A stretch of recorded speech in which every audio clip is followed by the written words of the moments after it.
Salud y enfermedad en poblaciones.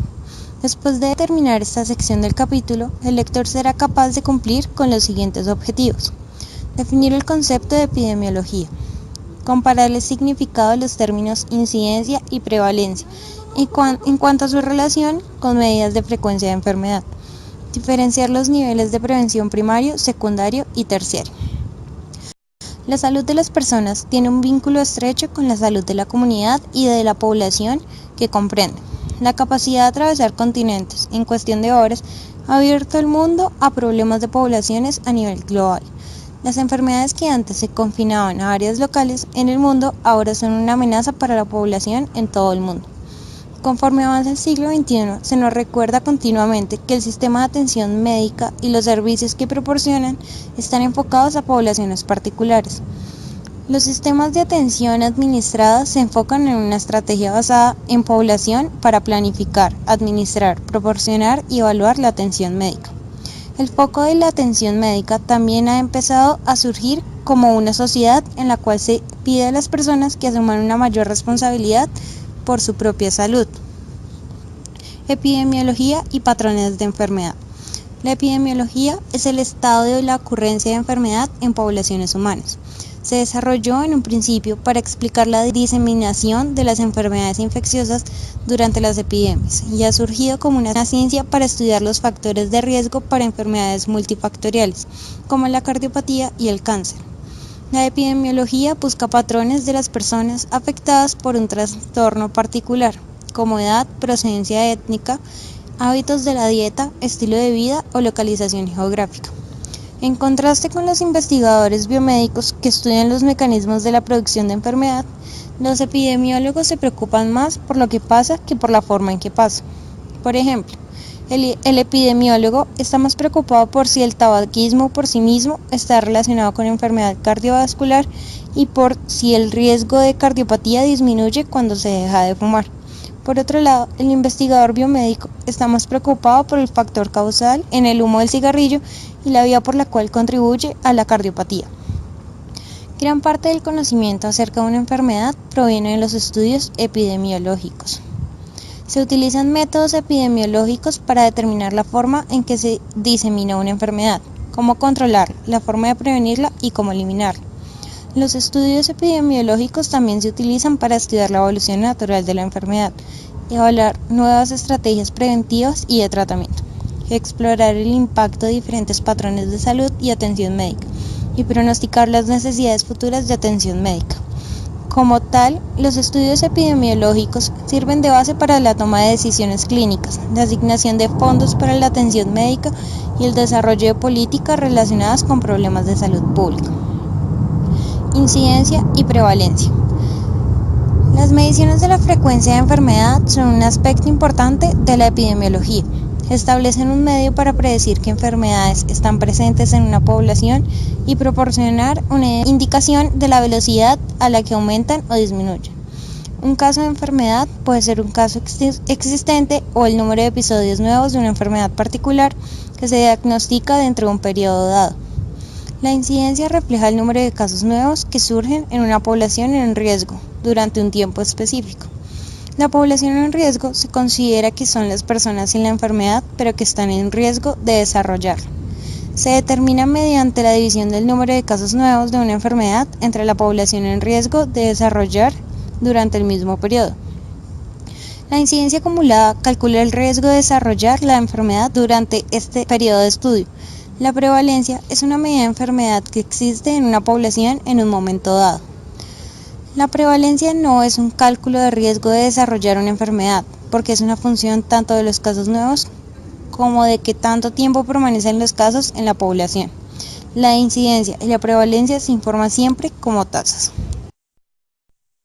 Morbilidad y mortalidad. Las estadísticas de morbilidad y mortalidad proporcionan información acerca de los efectos funcionales, morbilidad y los que producen la muerte, mortalidad, característicos de una enfermedad. Estas estadísticas son útiles en términos de que anticipan las necesidades de atención médica, planificación de programas de educación pública, dirección de los esfuerzos de investigación en salud y asignación de fondos para la atención médica. La morbilidad describe los efectos que tiene una enfermedad sobre la vida de las personas. Muchas enfermedades, como la artritis, tienen bajas tasas de muerte, pero un impacto significativo sobre la vida de la persona. La morbilidad se preocupa no solo de la ocurrencia o la incidencia de una enfermedad, sino de la persistencia y las consecuencias a largo plazo de la enfermedad. Las estadísticas de mortalidad proporcionan información acerca de las causas de muerte en una población dada. En la mayoría de países, las personas tienen la obligación legal de registrar ciertos hechos como edad, sexo y causa de muerte en un certificado de defunción. Se utilizan los procedimientos de clasificación en acuerdos internacionales para codificar la causa de muerte y los datos se expresan como tasas de muerte. Las tasas de mortalidad cruda, es decir, el número de muertes en un periodo dado, no toman en cuenta edad, sexo, procedencia étnica, estado socioeconómico ni otros factores. Por esta razón, la mortalidad a menudo se expresa como tasas de muerte para una población específica, como la tasa de mortalidad infantil. La mortalidad se describe también en términos de causas principales de muerte, según la edad, sexo y procedencia étnica. Por ejemplo, entre todas las personas de 65 años de edad y mayores, las 5 principales causas de muerte en Estados Unidos son cardiopatía, enfermedad cerebrovascular, enfermedad maligna, enfermedad de vías respiratorias inferiores crónica y accidentes. Determinación de los factores de riesgo. Las condiciones que se sospecha contribuyen al desarrollo de una enfermedad se denominan factores de riesgo. En ocasiones son inherentes a la persona, presión arterial alta o sobrepeso, o externos, tabaquismo o alcoholismo. Existen diferentes tipos de estudio que se utilizan para determinar los factores de riesgo, que incluyen los estudios transversales, los estudios de casos y controles y los estudios de cohorte. Estudios transversales y de casos y de controles. Los estudios transversales utilizan la recogida simultánea de la información necesaria para clasificar la exposición y el estado del desenlace clínico. Se utilizan para comparar la prevalencia de una enfermedad en quienes tienen el factor o la exposición con la prevalencia de una enfermedad en quienes no están expuestos al factor. Por ejemplo, comparar la prevalencia de cardiopatía coronaria en fumadores y no fumadores. Los estudios de casos y controles están diseñados para comparar las personas que se sabe tienen el desenlace de interés, casos, y los que se sabe que no tienen el desenlace de interés, controles. Después se recaba la información sobre exposición o característica de interés en las personas de ambos grupos. Por ejemplo, se comparan las características del consumo materno de alcohol en los lactantes nacidos con síndrome alcohólico fetal, casos, con la de los lactantes nacidos sin el síndrome, controles. Estudios de cohorte. Una cohorte es un grupo de personas que nacieron aproximadamente al mismo tiempo o que comparten algunas características de interés. Las personas incluidas en un estudio de cohorte, también denominado estudio longitudinal, se siguen durante un periodo de tiempo para observar un desenlace clínico específico. Una cohorte consiste de un grupo único de personas elegidas debido a que tienen o se han expuesto a los factores de riesgo sospechados. Por ejemplo, dos grupos seleccionados específicamente debido a que uno se ha expuesto y el otro no, o un grupo único expuesto en el cual los resultados se comparan con la población general. El estudio Framingham. Uno de los mejores ejemplos de un estudio de cohorte es el Framingham Study, el cual se realiza en Framingham, Massachusetts. Se seleccionó Framingham debido al tamaño de la población, la relativa facilidad con la cual se contactó a las personas y la estabilidad de la población en términos de mudanza hacia o desde el área. Este estudio longitudinal, que se inició en 1950, fue organizado por el Public Health Service de Estados Unidos, con el objetivo de estudiar las características de las personas que más tarde desarrollarían cardiopatía coronaria. El estudio incluyó a 5.000 personas, de entre 30 y 59 años de edad, seleccionadas al azar y seguidas durante un periodo inicial de 20 años. Durante este tiempo se pronosticó que 1.500 de ellas desarrollarían cardiopatía coronaria. La ventaja de un estudio como este es que explora varios factores de riesgo al mismo tiempo y determina la importancia relativa de cada uno. Otra ventaja es que más tarde es posible relacionar los factores de riesgo con otros padecimientos como accidente cerebrovascular. Nurse Health Study. Otro estudio de cohorte bien conocido es el Nurse Health Study, el cual desarrolló la Universidad de Harvard y el Brigham and Women's Hospital. El estudio empezó en 1976 con una cohorte de 121.700 enfermeras del sexo femenino, entre 30 y 55 años de edad, que vivían en Estados Unidos. El estudio se amplió en 1989 para incluir a un grupo de 238.000 enfermeras del sexo femenino. En un principio estaba diseñado para explorar la relación entre los anticonceptivos orales y el cáncer de mama. Las enfermeras en el estudio proporcionaron respuestas a preguntas detalladas acerca de su ciclo menstrual, tabaquismo, dieta, peso y medida de la cintura, patrones de actividad, problemas de salud y consumo de medicamentos. Recogieron muestras de orina y sangre, incluso proporcionaron los recortes de las uñas de los pies. Para seleccionar la cohorte, se pensó que las enfermeras estarían bien organizadas, serían exactas y observadoras en sus respuestas, y que no serían fisiológicamente diferentes de otros grupos de mujeres. También se anticipó que sus patrones reproductivos de alimentación y de tabaquismo serían similares a los de otras mujeres trabajadoras. Evolución natural de la enfermedad. La evolución natural de una enfermedad se refiere a la progresión y desenlace clínico proyectado en la enfermedad sin intervención médica. Al estudiar los patrones de una enfermedad a lo largo del tiempo en las poblaciones, los epidemiólogos comprenden mejor su evolución natural. El conocimiento de la evolución natural se utiliza para determinar el desenlace clínico de la enfermedad, establecer prioridades para los servicios de atención médica, determinar los efectos de los programas de escrutinio y detección temprana sobre el desenlace clínico de la enfermedad y comparar los resultados de tratamientos nuevos con el desenlace esperado sin tratamiento. Existen ciertas enfermedades para las cuales no existen métodos efectivos de tratamientos o las medidas de tratamiento actuales son efectivas solo en ciertas personas. En este caso se utiliza la evolución natural de la enfermedad como factor pronóstico del desenlace. Por ejemplo, la evolución natural de la hepatitis C indica que el 80% de las personas que se infectan con el virus no lo elimina y progresa hacia infección crónica. La información acerca de la evolución natural de una enfermedad y la disponibilidad de métodos de tratamiento efectivo proporciona indicaciones para medidas preventivas. En el caso de la hepatitis C, se indica el escrutinio cuidadoso de las donaciones de sangre y la educación de los consumidores de fármacos intravenosos para prevenir la transferencia del virus. Al mismo tiempo, los científicos luchan por desarrollar una vacuna que evitará la infección en personas expuestas al virus. El desarrollo de las vacunas para prevenir la diseminación de enfermedades infecciosas como la polio y la hepatitis B ha sido motivo sin duda por el conocimiento de la evolución natural de estas enfermedades y la falta de medidas de intervención efectivas. Con otras enfermedades como el cáncer de mama, la detención temprana a través de la autoexploración y la mastografía o mamografía aumenta las probabilidades de una curación. El pronóstico se refiere al probable desenlace clínico y prospecto de recuperación de la enfermedad. Se designa como oportunidades de recuperación completa, posibilidad de complicaciones o tiempo de supervivencia anticipado. A menudo el pronóstico se presenta en relación con las opciones de tratamiento, es decir, los desenlaces esperados o las probabilidades de supervivencia con o sin cierto tipo de tratamiento. El pronóstico relacionado con un tipo dado de tratamiento suele presentarse junto con el riesgo relacionado con el tratamiento. Prevención de la enfermedad. Básicamente, llevar una vida sana contribuye a la prevención de enfermedad. Existen 3 tipos fundamentales de prevención: primaria, secundaria y terciaria. Figura 1.5. Niveles de prevención. La prevención primaria evita que ocurra la enfermedad. La prevención secundaria detecta y cura la enfermedad en la fase asintomática.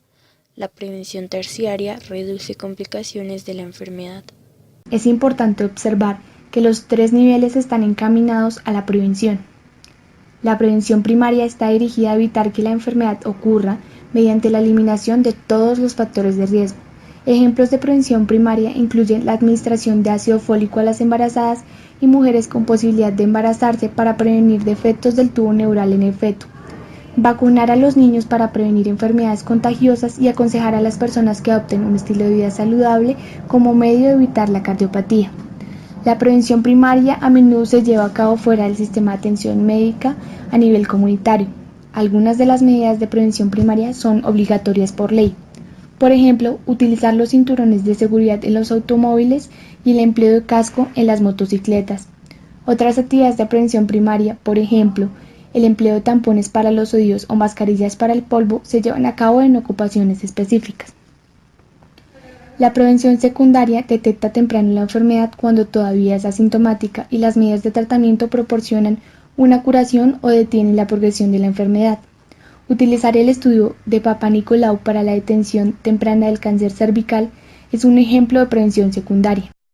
El escrutinio incluye también realizar una historia clínica, preguntar si la persona fuma, medición de presión arterial, pruebas de laboratorio, determinación de la concentración de colesterol y otros procedimientos como la colonoscopia, que es posible aplicar de manera razonablemente rápida a personas asintomáticas. La mayor parte de la prevención secundaria se realiza en el ámbito clínico. Todos los profesionales de la salud, por ejemplo, médicos, enfermeras, dentistas, audiólogos, optometristas, participan en la prevención secundaria. La prevención terciaria está dirigida a las intervenciones clínicas que previenen un mayor deterioro o reducen las complicaciones de una enfermedad una vez se ha diagnosticado. Un ejemplo es el consumo de fármacos beta-adrenérgicos para reducir el riesgo en personas que han tenido un ataque cardíaco. Los límites de la prevención terciaria van más allá de tratar el problema con el cual se presenta la persona. En personas con diabetes, por ejemplo, la prevención terciaria requiere más que un buen control de la glucosa. Incluye también exámenes oftálmicos regulares para la detención temprana de retinopatía, educación para un cuidado de los pies y tratamiento para otros factores de riesgo cardiovascular como la hiperlipidemia. Las medidas de prevención terciaria incluyen también acciones para limitar el deterioro físico y las consecuencias sociales de una enfermedad. La mayoría de los programas de prevención terciaria se localizan dentro de los sistemas de atención médica y comprenden los servicios de varios tipos de profesionales en la salud. Práctica basada en la evidencia y directrices para la práctica. La práctica basada en la evidencia y las directrices para la práctica basadas en la evidencia han ganado popularidad entre la comunidad médica, los practicantes de la salud pública, las organizaciones para el cuidado de la salud y el público como un medio para mejorar la calidad y la eficiencia de la atención médica. Su desarrollo se debió por lo menos en parte a la enorme cantidad de información publicada acerca de las medidas diagnósticas y de tratamiento de diversas enfermedades, así como las demandas de una atención médica mejor y más rentable. La práctica basada en la evidencia se refiere a tomar decisiones en la atención médica basándose en datos científicos que hayan mostrado una forma específica de manejar una enfermedad, los síntomas y las molestias de un paciente. La práctica basada en la evidencia estipula que los médicos no pueden practicar su profesión de acuerdo con solo su manera de hacerlo o según la forma en que siempre se hizo antes. La práctica basada en la evidencia se basa en la integración de la experiencia clínica individual del médico con la mejor evidencia clínica externa a partir de la investigación sistemática. El término experiencia clínica implica la capacidad y juicio que los médicos adquieren a través de la experiencia y la práctica clínica. La mejor evidencia clínica externa radica en la identificación de investigación clínicamente relevante, a menudo a partir de ciencias básicas, pero en especial de los estudios clínicos centrados en el paciente que se enfocan en la exactitud y precisión de las pruebas y métodos diagnósticos, el poder de los indicadores de pronóstico y la efectividad y seguridad de los regímenes terapéuticos de rehabilitación y preventivos.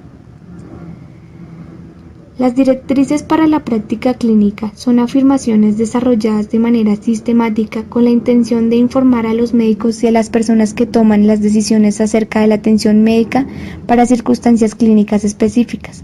Los médicos no solo deben revisar, sino sopesar diversos desenlaces, tanto positivos como negativos, y hacer recomendaciones.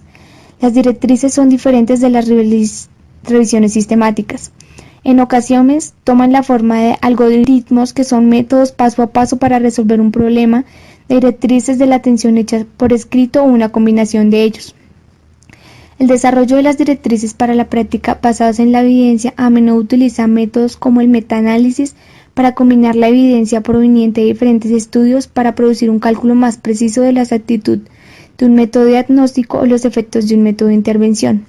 El desarrollo de las directrices para la práctica basada en la evidencia requiere revisión. Entre ellos que deben revisar las directrices incluyen los médicos con experiencia en el contenido clínico, quienes verifican que esté completa la revisión de la literatura y se aseguren la sensibilidad clínica. Los expertos en desarrollo de directrices, quienes revisan el método mediante el cual se desarrolló la directriz y posibles usuarios de estas directrices. Una vez desarrolladas, las directrices para la práctica deben revisarse de manera continua y cambiarse para mantener el paso con los nuevos hallazgos de la investigación y nuevos métodos diagnósticos y de tratamiento.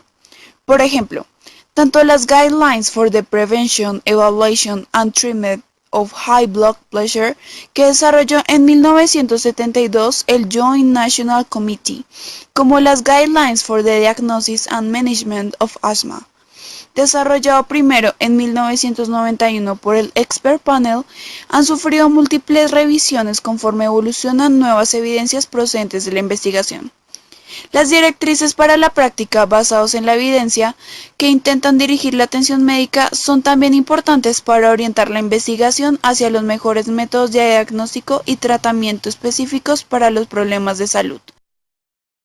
Por ejemplo, los médicos utilizan los mismos criterios para el diagnóstico del grado y la gravedad de un padecimiento en particular, como la hipertensión, con las directrices comprobadas para la hipertensión. Los médicos también utilizan los mismos protocolos para el tratamiento con sus pacientes hipertensos hasta que datos nuevos apoyan un cambio como el consumo de nuevos fármacos. En resumen, epidemiología se refiere al estudio de la enfermedad en poblaciones. Busca patrones como edad, procedencia étnica y hábitos de la dieta de las personas que están afectadas con una patología particular. Estos patrones se utilizan para determinar bajo qué circunstancias la patología particular ocurrirá. Incidencia es el número de casos nuevos que surgen en una población dada durante un tiempo especificado. Prevalencia es el número de personas en una población que tiene una enfermedad particular en un punto temporal o periodo dados. La incidencia y la prevalencia se informan como proporciones o tasas, por ejemplo, casos por 100 o 100.000 habitantes. La morbilidad describe los efectos que tiene una enfermedad sobre la vida de una persona. Se encarga tanto de su incidencia como de su persistencia y las consecuencias a largo plazo. Las estadísticas sobre mortalidad y muerte proporcionan información acerca de las causas de muerte predominantes en una población dada. Las condiciones que se sospecha que atribuyen al desarrollo de una enfermedad se denominan factores de riesgo.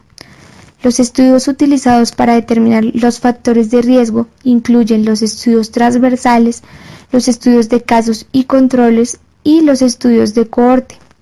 La evolución natural se refiere a la progresión y desenlace proyectado de una enfermedad sin intervención médica. El pronóstico es el término utilizado para designar el probable desenlace clínico y el prospecto de recuperación de una enfermedad. Los tres tipos fundamentales de prevención son primaria, secundaria y terciaria. La prevención primaria, como las vacunaciones, está dirigida a eliminar los factores de riesgo de manera que no ocurra la enfermedad.